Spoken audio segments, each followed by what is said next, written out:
sebuah konflik gitu. Agak menakutkan nih ngomongin konflik. Pihak ketiga yang mencoba untuk memasuki keakraban tadi, keharmonisan tadi, awal ya terjadinya konflik-konflik secara internal.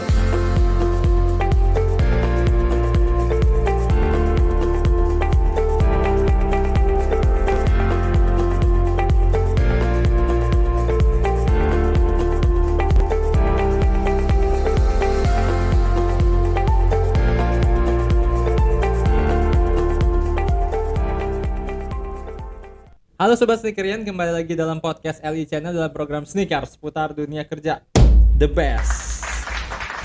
Ya. Nah, setelah 2 episode kemarin kita membahas tentang Hari Kemerdekaan, nah di episode kali ini kita akan membahas sebuah isu yang juga sebenarnya booming di mana-mana gitu kan. Sebuah konflik gitu. Agak menakutkan nih ngomongin konflik. Nah, tapi kita akan membahas mengenai organizational conflict yang menjadi penyebab terhambatnya PKB ya, atau perjanjian kerja bersama ya, bukan partai itu ya.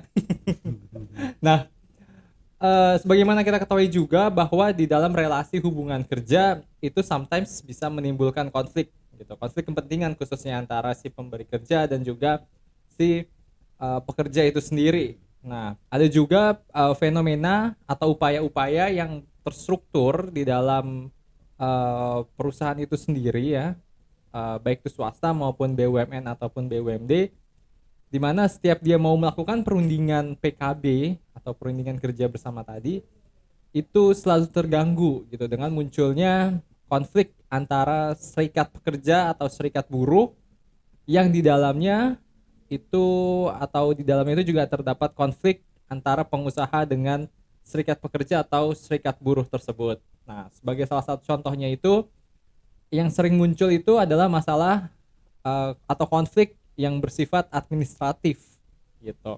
Nah, terkait keabsahan dari pencatatan serikat pekerja atau serikat buruh tadi yang kalau tidak diselesaikan dan tidak dipaksakan untuk selesai, maka itu bisa berpeluang terhadap cacat hukum dari hasil perundingan PKB itu sendiri. Nah, kembali lagi hadir di tengah-tengah kita praktisi ketenaga kerjaan, yaitu Bapak Dr. Kadik Trianto SHMH. Oke, selamat pagi Mas Pagi Rifki Pak. ya, pagi-pagi semuanya.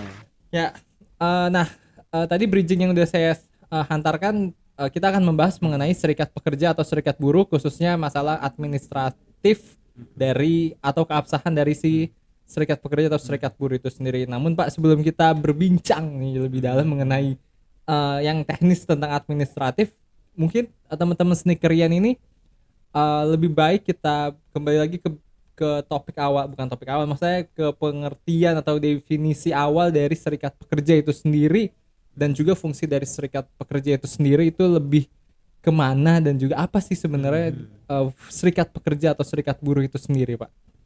Ya, Mas Rifki dan teman-teman Sneakerian dimanapun Anda berada, selamat pagi, selamat sehat semuanya tentunya ya. Suasana pandemi ini tidak berarti menghalangi kita untuk beraktivitas. Yes. Ya. Pagi ini tentunya kita akan kembali berdiskusi ya, karena sifatnya diskusi. Teman-teman Sneakerian dimanapun Anda berada boleh memberikan kritik, boleh memberikan masukan, boleh memberikan usulan-usulan. Mungkin di episode yang akan datang mungkin dibahas persoalan apa yang ada atau timbul di dunia kerja kita. Jadi forum ini ya kita harapkan forum yang komunikatif dua arah ya. Jadi jangan dari LI Channel saja Mas Rifki ya, tapi dari Sneakerian juga harus begitu ya. Tenang, nggak akan diciduk. Tenang, nggak akan diciduk ya. Baik, jadi kalau tadi dalam bridging Mas Rifki mengatakan ada satu statement itu fenomena. Wah, kalau fenomena itu berarti satu keadaan ya, satu keadaan yang apa ya, boleh dibilang ini akan menjadi penyakit menaun ya kan, karena fenomena itu diawali kemudian akan menjadi penyakit yang menaun. Nah, ini akan beresiko, berarti kan akan beresiko. Lalu bagaimana risiko-risiko itu bisa difasilitasi, bisa diminimalisir? tentunya adalah melalui sebuah strategi-strategi. Nah, kita pahami bersama bahwa prinsip dasar daripada hubungan kerja tidak lain adalah menciptakan hubungan yang harmonis Ya. dan berkeadilan.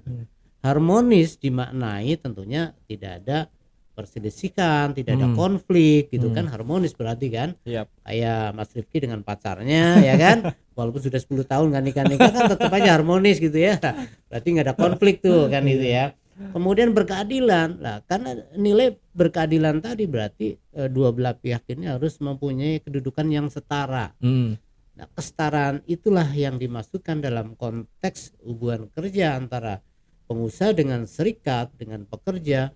Itu nilai-nilai keadilan yang diinginkan sesungguhnya oleh peraturan perundangan itu sendiri. Kemudian nilai-nilai keadilan tadi tentunya harus disertai dengan proteksi. Proteksi itu alat deteksi ya, bagaimana jaminan-jaminan sosial itu harus memadai dan menjamin adanya kelangsungan usaha dan kelangsungan bekerja. Artinya berkeadilan kemudian harmonis ini juga harus mengerucut kepada capaian tujuan usaha. Jangan nanti adil didapat oleh para pihak atau pengusaha atau pekerja dalam hal ini atau serikat pekerja dalam hal ini, tetapi badan usahanya kolab, ya kan? Karena adil itu bukan harus yang diinginkan itu terpenuhi, tetapi harus ada nilai keseimbangan tadi. Maka keadilan itu harus ada capaiannya adalah social justice, ya kan? Sosial yang didasari pada norma. Namun demikian potensi konflik daripada ketenagakerjaan di suatu perusahaan atau tempat kerja pasti ada. Jangankan dalam satu badan usaha ya, di sebuah rumah tangga atau pergaulan kita ya anak-anak muda, awal mulanya kita bertiga enjoy aja tuh, ya kan, kesana kemari gitu kan, nggak ada masalah. Tapi satu ketika ada pihak-pihak lain, pihak ketiga yang mencoba untuk memasuki keakraban tadi, keharmonisan tadi, itu juga bagian dari awal ya terjadinya konflik-konflik secara internal. Nah, di dalam dunia usaha itu bukan hal yang sedikit ya, itu sangat banyak persoalan-persoalan yang diawali dari hadirnya pihak-pihak ketiga. Nah, oleh karena itu keharmonisan daripada hubungan kerja antara pemberi kerja dalam ini pengusaha dengan serikat pekerja dengan pekerja seharusnya mutlak ada di dalam tempat kerja saja. Ya, kalau itu sampai kemudian masuk pihak-pihak ketiga, pihak lain gitu ya, ini yang kadang-kadang menjadi mengganggu keharmonisan tadi. Nah, kemudian potensi-potensi konflik ya yang terjadi di sebuah perusahaan itu bukan hanya perusahaan-perusahaan yang swasta nasional, tetapi justru di badan usaha milik negara, baik itu milik daerah juga itu selalu terjadi. Ya. Nah, itu menunjukkan bahwa ada belum dilaksanakannya prinsip-prinsip hubungan kerja yang harmonis tadi. Tadi Bapak sempat mengatakan ada pihak ketiga. Nah, sebenarnya saya kurang paham pihak ketiga ini siapa gitu, Pak. Apakah si serikat pekerja itu dikatakan pihak ketiga atau ada pihak lain yang mengganggu, bisa jadi mengganggu atau memicu potensi konflik gitu? Jadi pihak-pihak ketiga yang dimaksud bisa jadi alur pikir. Tidak selalu bentuknya manusia. Bisa berawal dari alur pikir dalam sebuah pergaulan. Misalnya serikat pekerja tingkat perusahaan A dengan serikat pekerja tingkat perusahaan PT B satu ketika bertemu, mereka berkomunikasi, berdialog ya, satu dengan yang lainnya berbagi pengalaman. Nah, pengalaman yang di PT A belum tentu tepat di PT B. Tetapi karena sifatnya mereka ya memperoleh komunikasi tadi dalam sebuah pertemanan, persahabatan, seolah-olah bahwa itu benar, sehingga kalau ditempatkan di PT A itu pasti akan sesuai, padahal itu belum tentu. Nah, informasi-informasi yang diperoleh di luar sana manakala itu tidak tepat, itu juga bagian dari intrik atau awal terjadinya konflik-konflik lah. Kemudian akar konflik itu biasanya berkaitan dengan hal-hal yang hak pekerja atau buruh ataupun hak serikat pekerja, serikat buruh dalam proses-proses perundingan perjanjian kerja bersama dan sebagainya. Nah, jika merasa haknya terlanggar, haknya tidak diberikan, ya pekerja tentunya akan melakukan banyak upaya-upaya, baik itu dalam bentuk perlawanan, ya kemudian dalam bentuk-bentuk lain ya di tempat kerja. Dan ini sebetulnya kondisi ini akan sangat merugikan para pihak itu sendiri. Kenapa? Karena kalau dalam dunia kerja itu isinya konflik terus, bagaimana usahanya akan maju, bagaimana ada keterangan bekerja. Iya, betul. Nah, untuk mencapai keterangan bekerja tentunya kesetaraan tadi. Pengusaha juga harus dalam kedudukan yang setara, jangan karena saya pengusaha atau pemberi kerja yang gua mau ya seperti ini, Hmm, lu nggak mau ya sudah sana, nggak boleh seperti itu. oke. Hubungan industrial itu harus ada kesetaraan dan berkeadilan. Oke.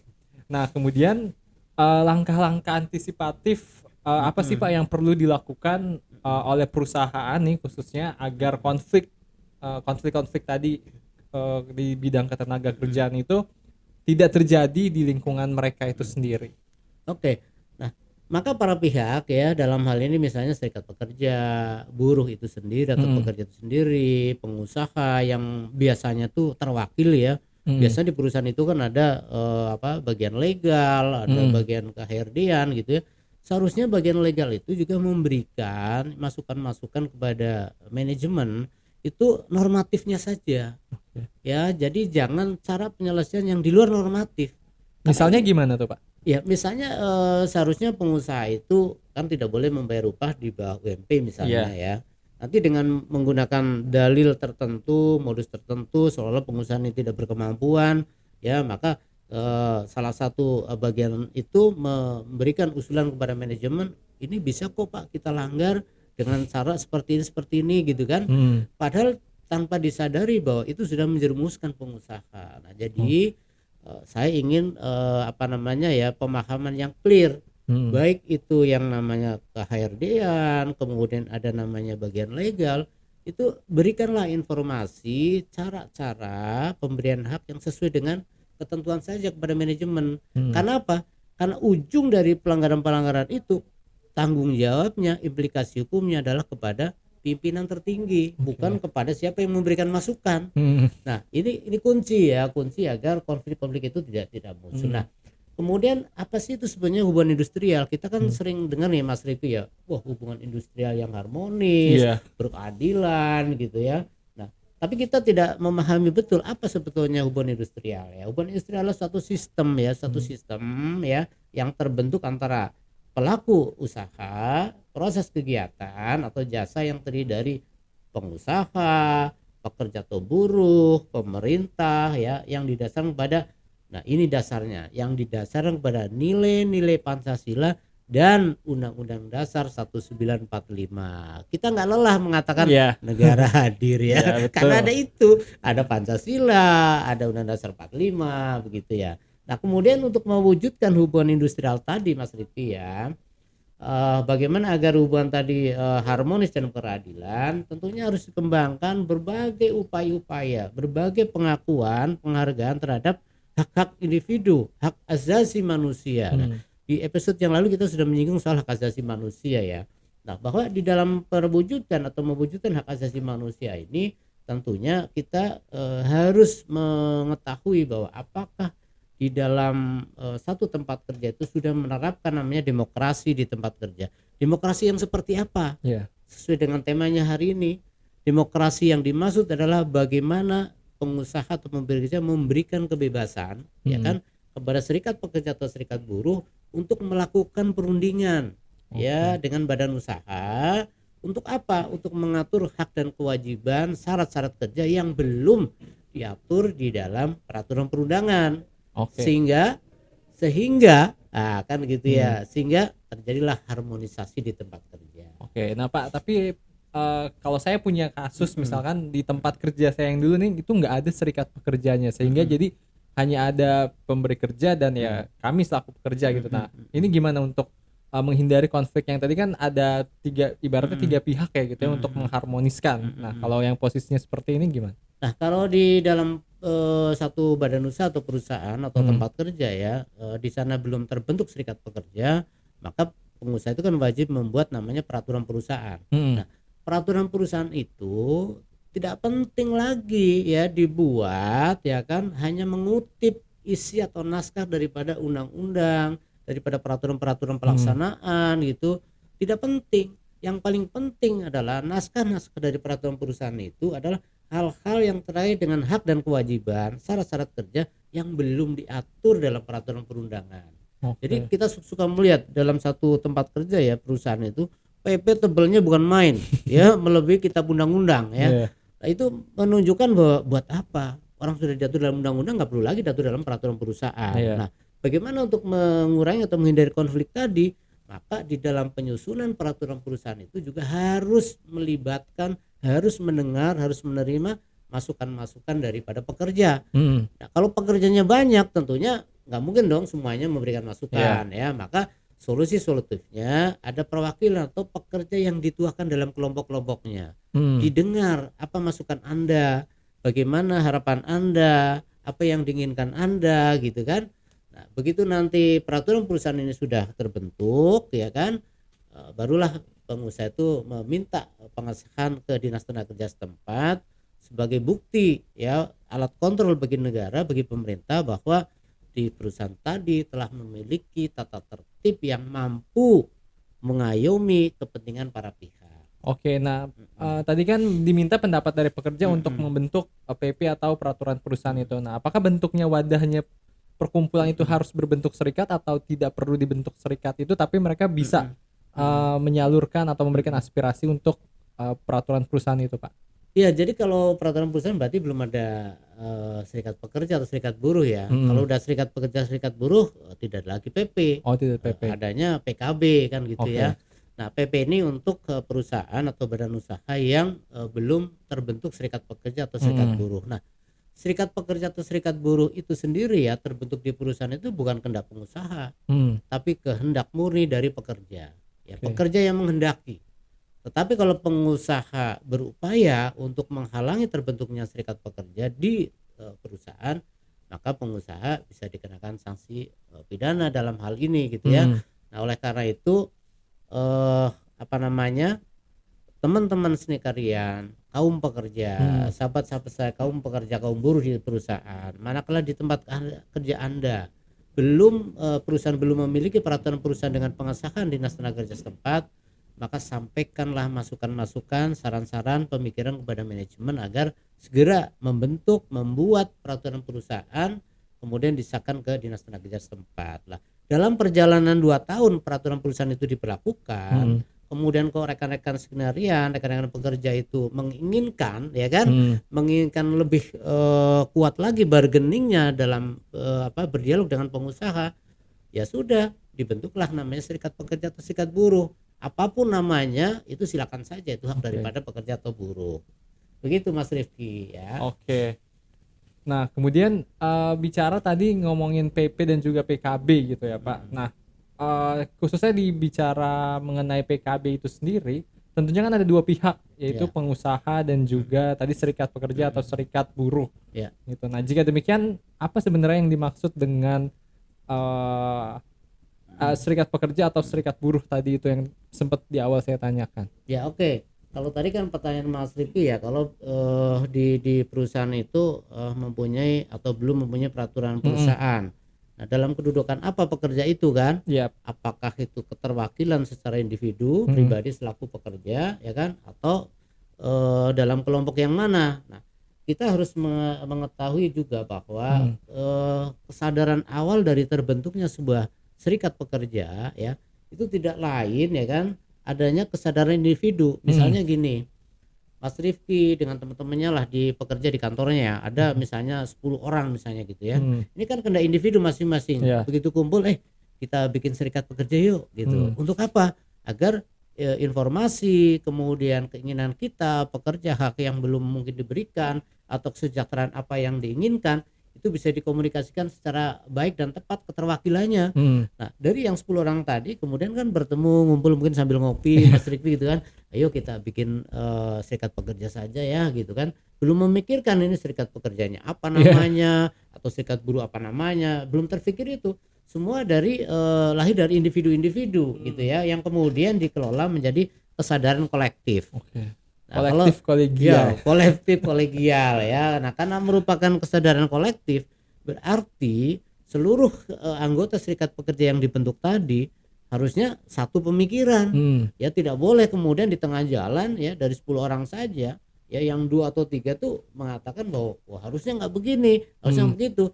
Nah, berarti tidak kolektif individunya tadi ya. Kemudian itu akan mempengaruhi dari hubungan kerja tadi, sehingga bisa melahirkan konflik-konflik tadi. Iya. Nah, konflik itu yang diawali dari yang kecil ya, di antara sesama anggota serikat pekerja, kemudian dia akan timbul kepada pengusaha, sehingga akan terganggulah hubungan kerja. Nah, serikat pekerja atau serikat buruh tadi itu merupakan satu bentuk ya, di mana itu dibentuk dari teman-teman pekerja, oleh teman-teman pekerja, ya kan, baik itu di dalam perusahaan maupun di luar perusahaan. Tetapi sekali lagi bahwa di sini itu namanya demokrasi, penerapan demokrasi di tempat kerja.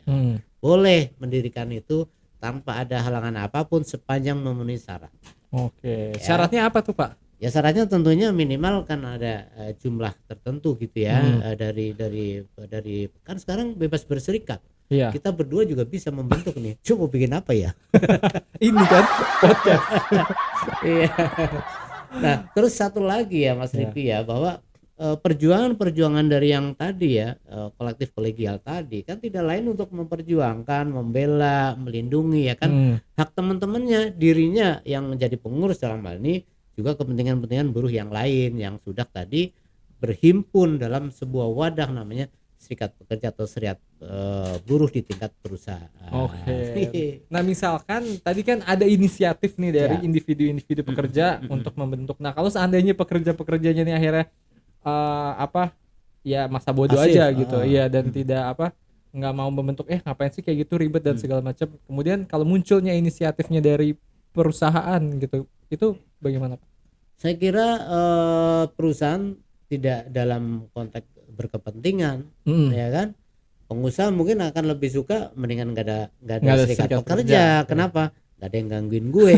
Karena peraturan perusahaan itu dia bisa bikin sendiri, semau dia, konsep-konsepnya, kemudian dia bisa tuangkan dalam sebuah peraturan perusahaan yang disahkan oleh dinas tenaga kerja setempat. Jadi lebih bebas dia. Iya. Jadi kalau tadi pertanyaan tadi mungkin nggak, sangat kecil kemungkinannya pengusaha yang menghendaki, ya kan. Ya mana tahu gitu, dia perusahaan alih-alih membuat serikat pekerja dari dia yang bentuk menyalurkan aspirasi ternyata dari dia juga. Ya malah kalau bisa malah nggak ada serikat pekerja, yang sudah ada dibubarin gitu kan, maunya kan kayak gitu pengusaha. Oke.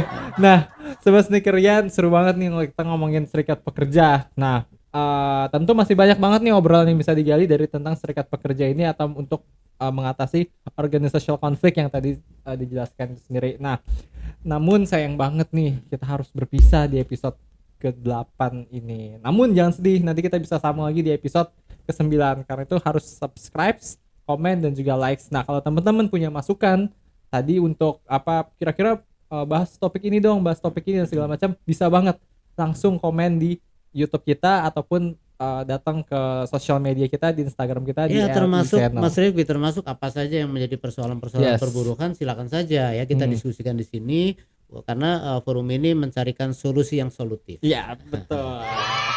Oke, kalau gitu sampai ketemu lagi di episode berikutnya Sobat Sneakerian. Bye.